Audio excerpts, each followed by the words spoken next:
Nanalasa sa Tupi, South Cotabato ang isang buhawi kahapon na nag-iwan ng pinsala sa ilang kabahayan at pananim. Ang Civil Defense in Action sa report na ito. Sa video na ito, nakuha ni Jenny Las Marias habang nasa loob ng sasakyan. Nakunan niya ang pagtama ng isang buhawi alas 11 ng umaga kahapon, May 29, na inakala pa niyang isang sunog. Sa video naman ni Ivan, kita ang pagyukod ng mga puno sa malakas na hanging dala ng buhawi. Halos wala nang maaninag sa lakas ng hangin at ulang dala sa pagdaan ng buhawi sa kalsadang ito sa Tupi, South Cotabato. Tumambad ang iniwang pinsala ng buhawi, nabunot at naputol na ang mga sanga ng puno. Naapektuhan din ang mga high-value crops at nyog. Sasakyang nabagsakan ng puno. Apektado rin ang daloy ng trapiko dahil sa mga humambalang na mga puno sa kalsada. Natukla pa mga yero ng mga bahay. Bumagsak din ang mga billboard. Naapektuhan ng buhawi ang mga barangay ng Crossing Rubber, Pailan, Cebuano, Lunen, Tubeng at poblasyon sa Tupi, South Cotabato. Nang humupa, nag-iwan ito ng mga pinsala sa kabahayan, linya ng kuryente, mga sasakyan, pananim at pampublikong struktura. Nasa 14 na individual ang sugatan, 2 rito ang dinala sa ospital. Ayon kay OCD SOC Surgeon Director Raylindo Aniñon, wala namang namatay sa insidente. Kagabi lang kami nakatanggap ng report galing sa local government unit ng Tupi.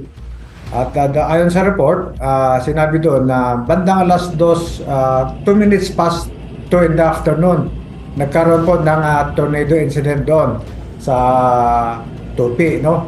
Ang nangyari nito, before that, medyo mayroon na pong pag-ulan doon sa Tupi, moderate to heavy rainfall.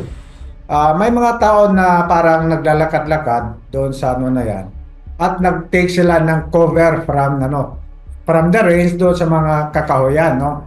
So, pag bigla nagkaroon ng buhawi, kaya yung iba dyan, mayroon tayo mga kababayan natin na injured dahil po sa incident na dulot ng buhawi na yan, no?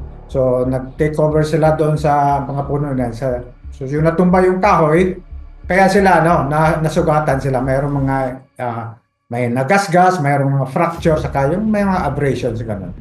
Agad namang umalalay ang mga tauhan ng Tupi Municipal Police Station, Tupi PNP Community Police Assistance Center, Bureau of Fire Protection Tupi, Municipal Disaster Risk Reduction and Management Council, Tupi at Polomolok Emergency Unit ng Barangay sa rescue operation.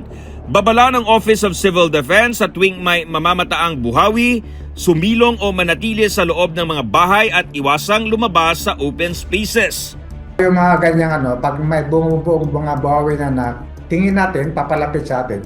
Siguro kung ma-determine natin kung saan ito, kung saan siya yung landas na tutunguhan niya, siguro iiwasan na natin, kahit na naman siguro sabihin natin kahit doon tayo mag-take over sa mga punong kahoy, hindi rin siya safety kasi nga pwede niyang tumbahin yung kahoy, pati ating kabahayan medyo pag tinatamaan niyan, magkakaroon din ng mga yung damage din at posibleng ikamatay natin yung mga kababayan. So ang tingin ko dyan, siguro ang gagawin natin maigi para makaiwas sa mga sakuna dulot ng buhawi. Siguro iwasan natin yung direct path niya at kung saan natin ma-determine kung dadaanan niya, iwasan na lang po natin. Prioridad ngayon ang clearing operation sa National Highway para balinis sa mga putol na puno na nagdulot ng mabigat na trapiko.